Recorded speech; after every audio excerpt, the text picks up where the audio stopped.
Saya Dr. Nordin Darus, founder D&D World Sdn Bhd, penerima anugerah Nona Men's Motivator Award.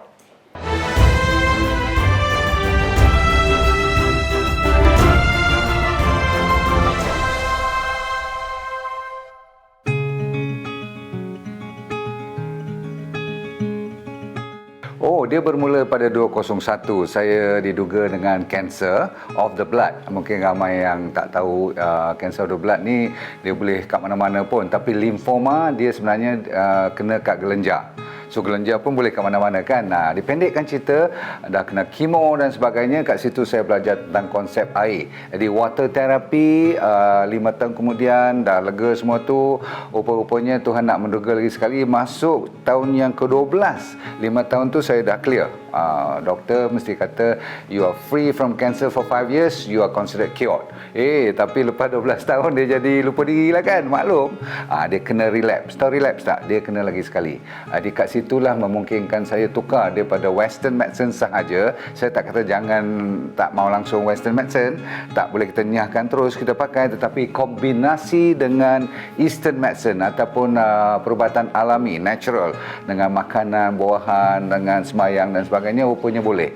So 2012 diduga dengan relapse, kita pakai full makanan asli, alami, natural, rupanya boleh baik. Kat situlah menjadi motivasi saya untuk meneruskan perjuangan, memfokuskan kepada kesihatan tanpa ubat.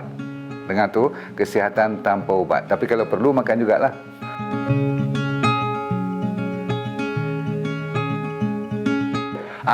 Bila saya satu hari dah sempat ke London, orang panggil ada rezeki kot. Saya terfikir orang panggil hidayah lah. Tengah-tengah jalan tu kat London kan banyak tempat orang letak basikal tengah-tengah tu. Saya rasa macam nak buat lah tentang kebaikan sayur-sayuran untuk orang nak pulih daripada kanser. Memang saya amalkan benda tu. Jadi saya bagi, tak salah saya, 7 sayur terbaik di dunia untuk anda yang kena kanser. Saya cerita ingatkan biasalah, upload lah sikit kat Facebook gitu-gitu.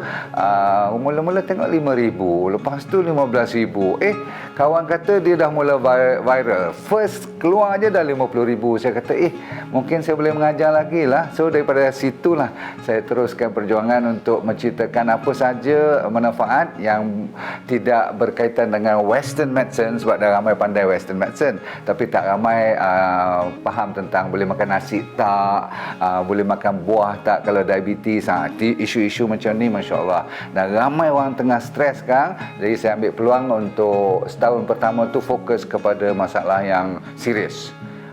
Kanser, diabetes, high blood. Ramai kat Malaysia ni, berjuta-juta rakyat. Jadi tak habislah sampai ke ini, dah masuk 5 tahun. Itulah perjuangan saya dan seronok jugalah sebab ramai yang sudi dengar. Alhamdulillah.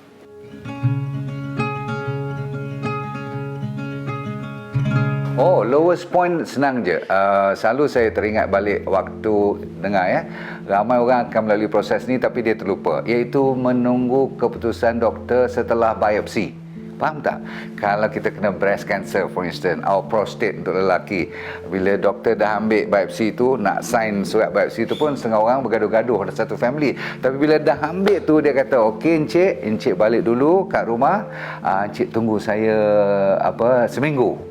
Saya nak tanya you, seminggu tu you kelang kabut tak? You jadi macam kucing nak beranak tak? Betul tak? Nak cerita kat siapa, macam mana perasaan you? That was my lowest. Sebab kita tak tahu sama ada kita stage 3 atau stage 4. Pastinya you bukan stage 1 and 2. The moment doktor dah tengok ada ketumbuhan, confirm at least stage 3. And most cancer pun jumpa paling awal stage 3 dan selalunya stage 4. Stage 4 tu maksudnya kalau saya tu di belakang hidung dia jumpa. Dia dah mula naik ke leher, dah timbul-timbul gelenjar. Tapi kalau orang perempuan kan takut sampai daripada breast ke ketiak. Kalau dah sampai ke tulang belakang, faham maksud saya tak? Kadang-kadang boleh goodbye. Itulah tuan-tuan sekalian, lowest point is always bila nak tunggu doktor bagi keputusan.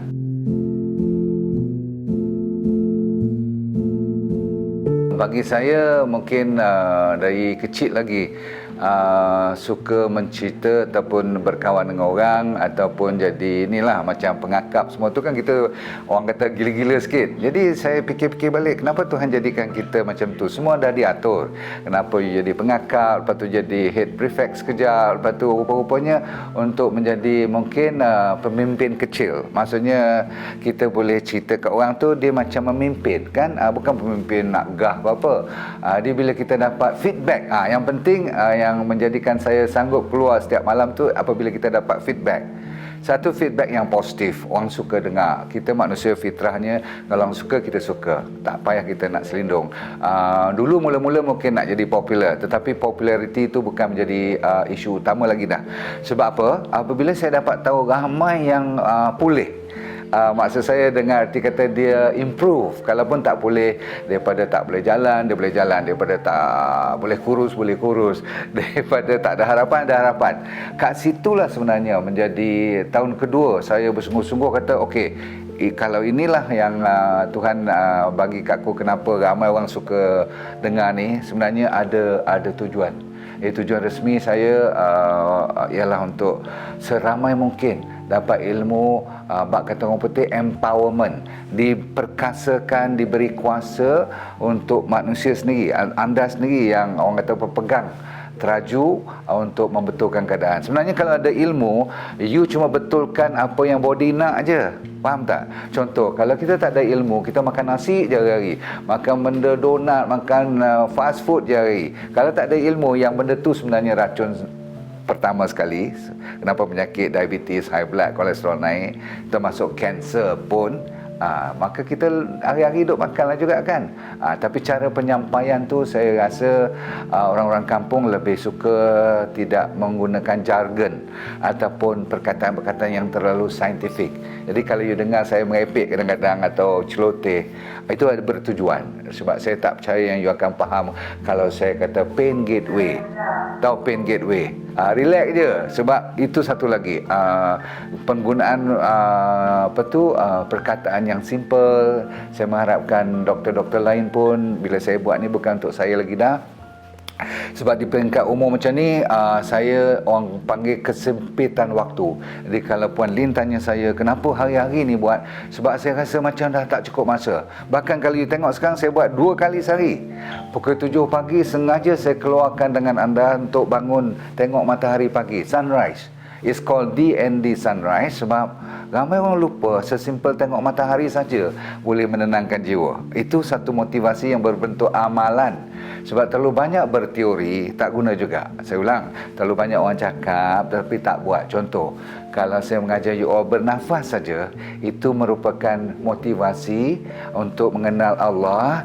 Kalau dia tutup kita punya nafas ni tak sampai 1 minit je, kita semua piap. Bahkan kata orang paling lama you boleh tahan beberapa minit saja, 2 atau 3 minit. Faham tak? So saya akan ajarlah kalau tak cukup oksigen macam mana, dan pagi tu kalau you boleh dengar burung kan berkicauan, matahari naik. Jadi itu konsep kenapa saya gila-gila sangat buat. Kalau saya ada rezeki saya nak buat 3 kali sehari, tapi cukuplah kot. Kalau banyak kali sangat, orang kata semak, tersemak tak? Dalam internet, social media, dia ada perkataan dia panggil semak. So saya tak mau semak, saya bagi kualiti dan make sure every time you dengar I, ambil nota. Sebab benda ni boleh dilepaskan kepada anak cucu anda. Itu dia.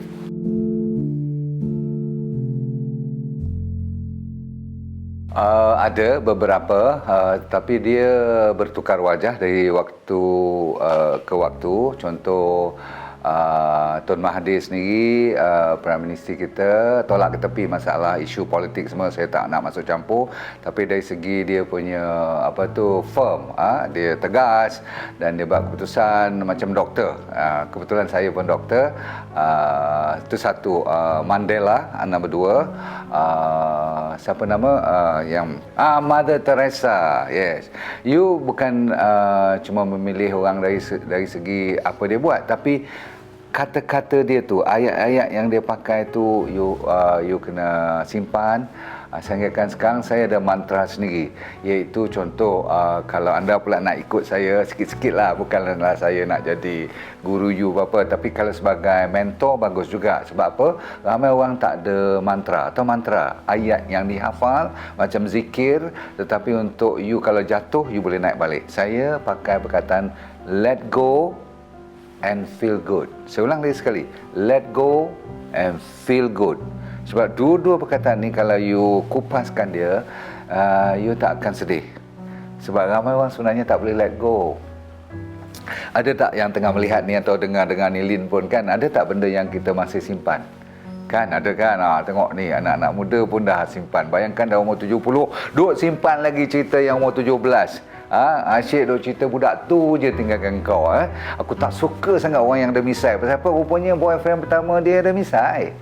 Kesian suami dia yang terbaru ni, cuba-cuba nak letak misai tak jadi. Bukan pasal misai tu, pasal dia marah kepada boyfriend pertama dia. Faham tak faham? Okey, contoh-contoh yang you boleh bagi ialah you pendam rasa ataupun you dendam kepada seseorang. Itu bahaya sangat. You nak tahu tak, penyakit sebagai doktor kita tengok banyak pesakit, tetapi kalau you tak belajar tentang masalah kolbu ataupun hati ni, ramai orang terlepas pandang cuma bagi ubat je. Sebab tu hospital boleh baik kalau you pergi. Tapi kenapa ramai juga tak baik? Sebab mereka meninggalkan sebahagian besar ilmu untuk mengubati, iaitu hati. Memang betul lah. Saya selalu melihat orang yang kena kanser. Saya ambil contoh balik perempuan lah. Ramai follower saya pun perempuan. Kadang-kadang ni dia datang tanpa suami, padahal masih bersuami. Kat situ saya dah tahu memang kanser dia tak akan baik. You bayangkan kalau dah ada cancer of the breast and suami tak pernah datang. Kalau wife dah melawat doktor ni ataupun berjumpa dengan doktor for follow up 5 kali, sekali tak nampak muka husband, itu dia sebenarnya punca kenapa kanser dia tak boleh baik. Faham? You buatlah radiation, you buatlah operation, you bagilah hormon semua, makcik ni atau akak ni dah baik, dah potong sebelah, potong dua belah pun tak akan baik. Dan dia mesti relapse. Pasal apa? Sebab cannot what? Let go. Saya tak marah pada pesakit tu. Sebab manusia ni bila dah terbuku di hati, susah nak lepas. Sebenarnya projek-projek macam ni untuk sebagai mentor atau siapa-siapa yang boleh mengajar lagi, tolonglah anak-anak muda sekarang. Ramai yang bunuh diri. Kalau bukan Islam selalunya, you nampak orang terjun bangunan semua baru umur 20-an je. Yalah, belum saya cerita masalah social media lagi, masalah itu dendam, masalah kita jealous, masalah kita tak boleh ikut orang, cannot follow the Jonases. Itu masalah besar. Dan kalau tak boleh let go, how can you feel good? Feel good ni satu perkataan yang mudah aja. Feel good, feel rasa, good ialah best, tahu tak? Semua yang best. Tapi sebenarnya perkataannya bermula daripada bersyukur. Orang lupa yang sebenarnya. Sebab tu saya selalu mengajar balik pada pernafasan tadi, degupan jantung. Sebab sekali je dia tutup, maksudnya dia bagi 1 minit je off, benda yang kita duk ambil for granted, ambil tak indah ni, tahu tak? Mana kita fikir kita tengah bernafas sekarang, tahu tak? Mana kita fikir jantung kita tak pernah berhenti berdentum ni, betul tak? So kita akan ajar macam mana nak feel good secara mudah. You dengar suara I ni saja, you harus feel good tau. Sebab masa saya kena kanser dulu kali pertama, Lin, saya tak dengar. Sebab bila kanser tu belakang hidung, rupanya dia ada connection dengan telinga. Kan ada eustachian tube. Tu bahasa sains pula tu. Pendek cerita, tube yang bila kita turun ke tebak, kita tekan hidung blow tu kan, nak bagi balance tu kan. Kalau dia block, memang pekak lah. So saya jadi pekak sebelah. You bayangkan bila cure, tahu tak, bila dah dapat rawatan baik, macam mana feeling you? Feel good. Tak payahlah tunggu you pekak baru nak feel good. Itu point saya. So saya akan cuba mengajar dan cuba memegang tangan anda, orang panggil guide you, memberi panduan supaya simple-simple. Bila you boleh bangun pagi, pergi gosok gigi, pergi buang air besar je. Pernah tak you rasa masa you buang air kecil lah, kalau you rasa segan, nampak saya berceloteh tu, dia kadang-kadang merepek sikit. Tapi masuk akal tak?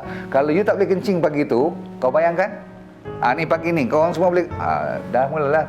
Memang saya geram betul. Sebab apa? Orang nak fikir besar-besar baru nak happy. If only jikanya kalau bos aku bagi gaji lebih atau aku naik pangkat. If only aku ada kereta besar. Kan kalaulah aku dapat bini gini-gini.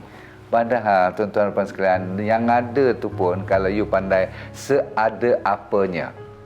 Baik, itu tidak berarti you tidak harus bermotivasi untuk naik terus. Sebab ahli niaga, kalau kau masih berniaga, bisnes kau tak naik-naik, kau berniaga apa? Baik, buat charity je, betul tak? Saya selalu kata, kalau berniaga tak naik setelah 10 tahun pun masih lagi bawah 1 juta, dah mulalah cerita pasal berniaga pula. Pun boleh, sebab konsep untuk kita hidup ada 4 saja. Dengar? Okey, satu ialah kena detox. Buang. Sama ada dari segi kesihatan, makanan pun kena buangkan toksik. Bahan-bahan gula, bahan-bahan toksik, isap rokok dan sebagainya. Dan ingat, kalau you masih isap rokok, tolong sambung. Pasal apa? You tak faham. Kalau suruh berhenti, tak mau berhenti. Bila datang lung cancer, automatik you akan berhenti. Baik, nombor 1 detox, buang. Okey, nombor 2 ialah kena betulkan balik, kena neutralizekan balik. Sebab tu bila Tuhan suruh puasa tu semua ada sebab. Dia nak cuba balancekan balik. 11 bulan dah makan dan sebagainya. Baik, kita sambung nombor 3 ialah you kena ada drive dalam hidup. Jadi saya balik pada cerita tadi tu, kenapa berniaga kena buat betul-betul, kalau kesihatan kena betul-betul, kerja pun kena betul-betul. Sebab apa? Itu perkataannya panggil drive. Kalau you cuma duduk dalam masjid dan berzikir saja tanpa dugaan, bagi saya you belum terror. Orang yang terror macam Lin ni, kerja pagi, ada anak dan sebagainya. Tengok cameraman depan saya ni, yang lain pembantu semua. You know not, if they are beramal soleh, banding dengan orang yang cuma berzikir kat masjid, bagi saya respect orang depan saya ni lagi. Sebab mereka diduga lebih daripada yang duduk kat masjid. Masjid mana ada dugaan dah, depan kita dah fikir Kaabah, gambar pun tulisan ni, bacaan pun orang Quran dan sebagainya. Kat sini ada tak orang mengumpat tadi? Ada. Ada tak just now kamera tak jalan ke apa-apa? Ada. Batuk tak tadi? Batuk. Kan semua tu dugaan. Bos duduk tengok. So tuan-tuan sekalian, life mesti ada drive. Sebab tu saya suka sangat. Tak kira lah Lin tanya, kenapa dok nak buat lagi ni, malam ni ada live lagi. Saya nak buat. Pasal apa? Ramai yang perlu bantuan. Last sekali ialah dipanggil, jaga baik-baik perkataan ni. Orang Islam terutama sekali, orang Melayu, perkataannya ialah financial freedom. Okey, you tahu apa yang berlaku kat Palestin sekarang? Sebab duit tak cukup, orang Islam jadi penakut. Sebab kita ada 5-6 negara je yang kaya raya, itu pun tak berani buka mulut. Ni tak tahulah dibenarkan, you nak edit lah. Tapi saya pantang sangat. Kenapa kita tak boleh berjaya? Ialah disebabkan tidak ada financial freedom. Singapore lawan Malaysia, kenapa Singapore menang? Kenapa sekarang Singapore is the number 1 in the world? Negara terbest. Padahal dia bekas negara Malaysia tau. Bekas negara tanah Melayu dulu, betul? Jawapannya ialah finance. So, lain kali lah saya cerita tentang finance pula, Lin. Seronok ni.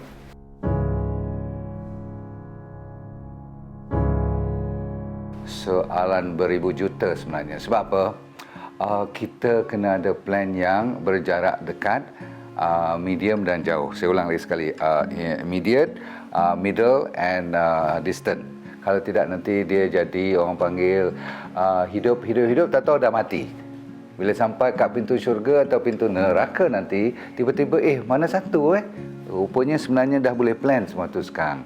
So make sure kita ada plan yang saya maksudkan tadi, dan jangan takut kepada plan sampai 2030 ke.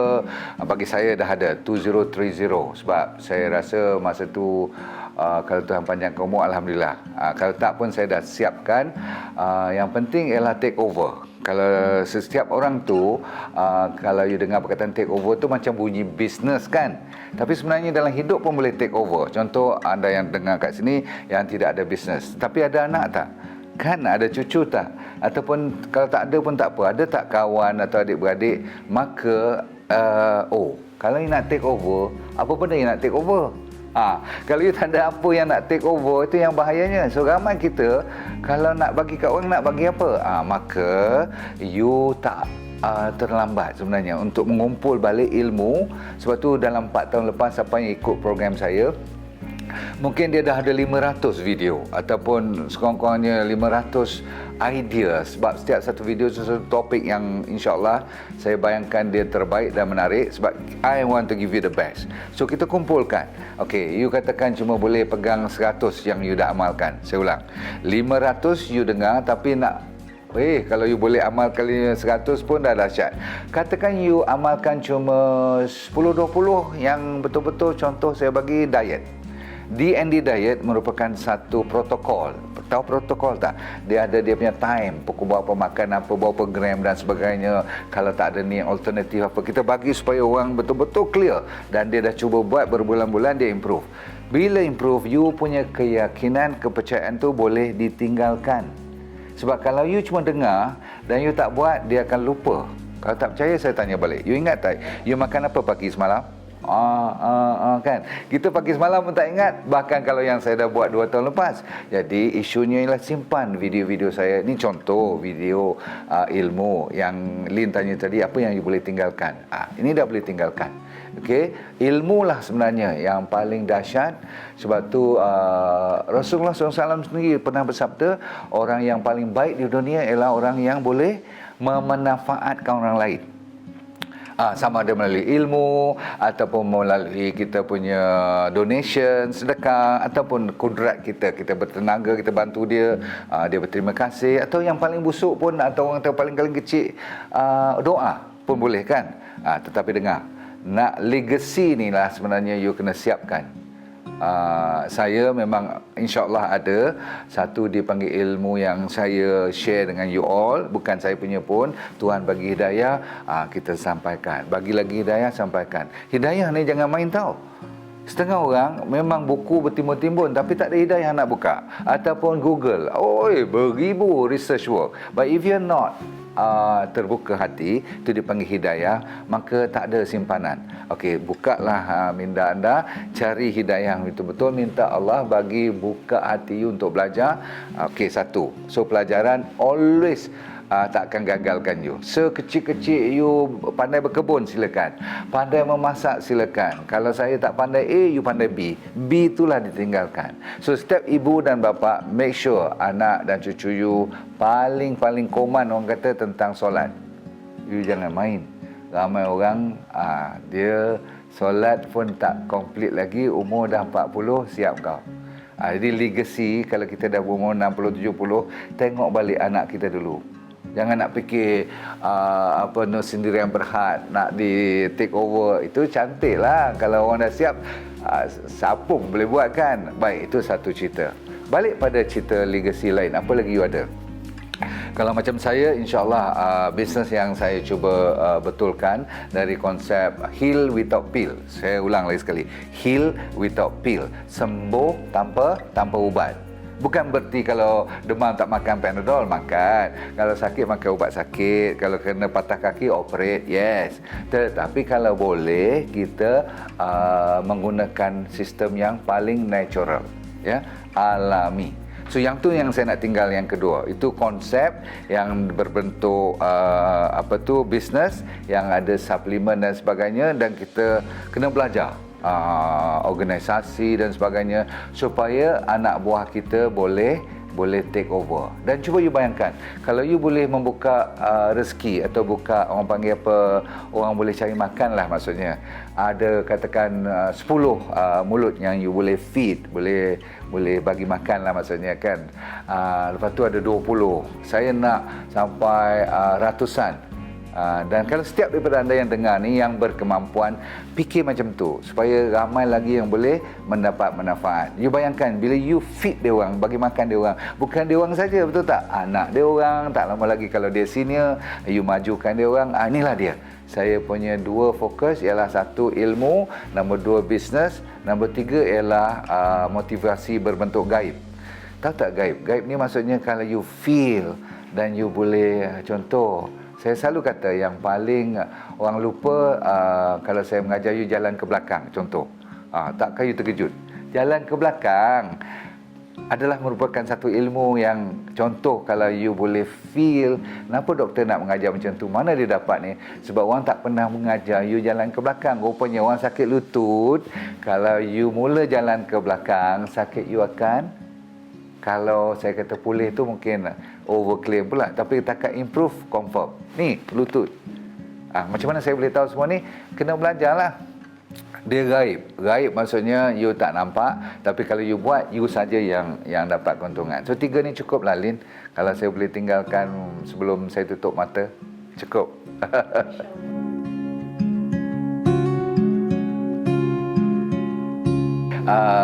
Secepat mungkin ya. Nombor 1, jangan lupa jaga kesihatan. Yang paling mahal di dunia sekarang ialah 2 saja. Dengar elok dan jangan melawak. 1 dipanggil kesihatan, 2 dipanggil keuangan. Ramai orang terlalu kekok bila dengar perkataan duit ni, sebab dia kata macam materialistik. Saya cuma cabar you all. 3 bulan je tak bergaji sekarang. Try 3 bulan tak bergaji, baru you faham. Ada kaitan dengan kesihatan tak? Confirm you paling kurang kena gastrik, paling kurang kena migraine. Alung pula cari nanti. So faham. So 1 is kesihatan is the number 1. Number 2 is duit, mesti mau tak mau kena ada basic. Number 3 ialah you kena ada silaturahim, you kena ada kasih sayang, dan dalam bahasa Inggeris dipanggil love dan relationship.